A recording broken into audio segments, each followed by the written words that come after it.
ముంబైకి చెందిన నిషా పాటిల్ అనే మహిళ సంజయ్ దత్కు వీరాభిమాని. ఆమె చనిపోయే ముందు సంజయ్కు 72 కోట్ల ఆస్తిని రాసిచ్చారు. నిషా పాటిల్ ఇటీవలే అనారోగ్య కారణంగా మృతి చెందారు. అయితే చనిపోయే ముందు బ్యాంకులకు ఆమె కొన్ని లెటర్స్ రాశారట. సంజయ్ దత్కి తన డబ్బు బదిలీ చేయాలని తెలిపారని సమాచారం. అలాగే తన ఆస్తి మొత్తం సంజయ్ దత్కి చెందుతుందని వీల్నామా కూడా రాశారు.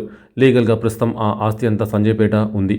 అభిమాని తన పేరిట 72 కోట్ల ఆస్తి రాశారని తెలుసుకున్న సంజయ్ దత్ ఆశ్చర్యపోయారు. నిషా పాటిల్ ఎవరో తనకు తెలియదని, తన కోసం చేసిన పని పట్ల ఆయన కదిలిపోయారు. తాను ఆస్తిని తీసుకోకూడదని సంజయ్ నిర్ణయించుకున్నారు. తాను ఆస్తులను తీసుకున్నని నిషా కుటుంబ సభ్యులకు తిరిగి ఇచ్చేయాలని సంజయ్ డిసైడ్ అయ్యారు. ఇందులో తన లీగల్ టీంను కూడా రంగంలోకి దింపారు. నిషా కుటుంబ సభ్యులకు ఆ ఆస్తి దక్కేలా చేసేందుకు ప్రయత్నిస్తున్నారు. నేను ఏది తీసుకోవాలని అనుకోవడం లేదు.